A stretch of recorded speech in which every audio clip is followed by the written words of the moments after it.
Di sebalik hening malam dan damainya suasana, tersimpan 1000 harapan yang ingin dilakap. Maka, bermulalah sebuah bicara untuk mengatur langkah menuju cerita yang lebih bermakna. Nama diberi Temuri, anak perempuan Kalikuma. Saya berumur 13 tahun dan bersekolah di SMK Pantai Remis Perak. Kos sekolah saya ialah AEA 1113. Pada waktu lapang, saya gemar membaca buku kerana ia membawa saya masuk ke dunia yang penuh ilmu, imajinasi dan pengajaran yang sangat berharga. Oleh itu, izinkan saya untuk berkongsi sebuah novel yang sangat menyentuhkan hati saya. Berjudul Jendela Kasih Abadi, karya Karishma S. Arshad. Buku ini mempunyai 124 halaman bercetak. Diterbit oleh syarikat Vitastar Sendirian Berhad pada tahun 2007. Kisah yang dipaparkan dalam novel ini berkisah tentang persahabatan dua orang remaja, Rizal dan Herman, yang diuji dengan berbagai cabaran dalam kehidupan, iaitu masalah keluarga, perselisihan dalam persahabatan, dan kenangan sedih yang sukar dilupa. Walaupun mereka diuji dengan berbagai dugaan hidup, sahabatnya tetap berada di sisi untuk memberi sokongan. Rizal ialah seorang lelaki yang hidupnya berubah secara drastik selepas kematian ibu bapanya. Sejak itu, dia mula mengalami gangguan mental yang membuatkan dirinya sering dihantui oleh mimpi berulang tentang seorang wanita bernama Siti. Lama-kelamaan, bayangan Siti bukan sekadar mimpi, tetapi mula muncul dalam kehidupan sehariannya hingga Rizal percaya wanita itu benar-benar wujud.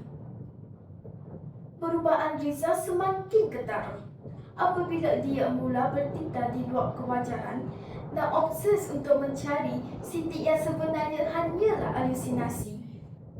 Keadaan ini membuatkan sahabat baiknya, Herman, risau dan cuba membantu dia walaupun dia sendiri tidak memahami sepenuhnya apa yang berlaku. Di sebalik kekeliruan itu, Rizal sebenarnya sedang berdepan trauma kehilangan yang mendalam, menyebabkan fikirannya mencipta Siti sebagai pelarian daripada kesunyian dan ketakutan ditinggalkan. Herman tetap setia di sisi Rizal, berusaha menyokongnya dalam perjalanan yang penuh cabaran untuk memulihkan dirinya. Saya tertarik dengan tema yang dipilih oleh penulis, iaitu tema kasih sayang dan persahabatan.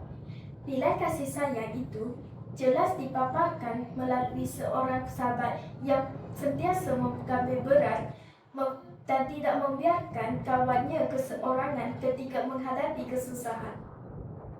Kasih sayang itu terpancar apabila dia tetap di sisi, walaupun kawannya sedang bergelut dengan masalah emosi yang sangat berat.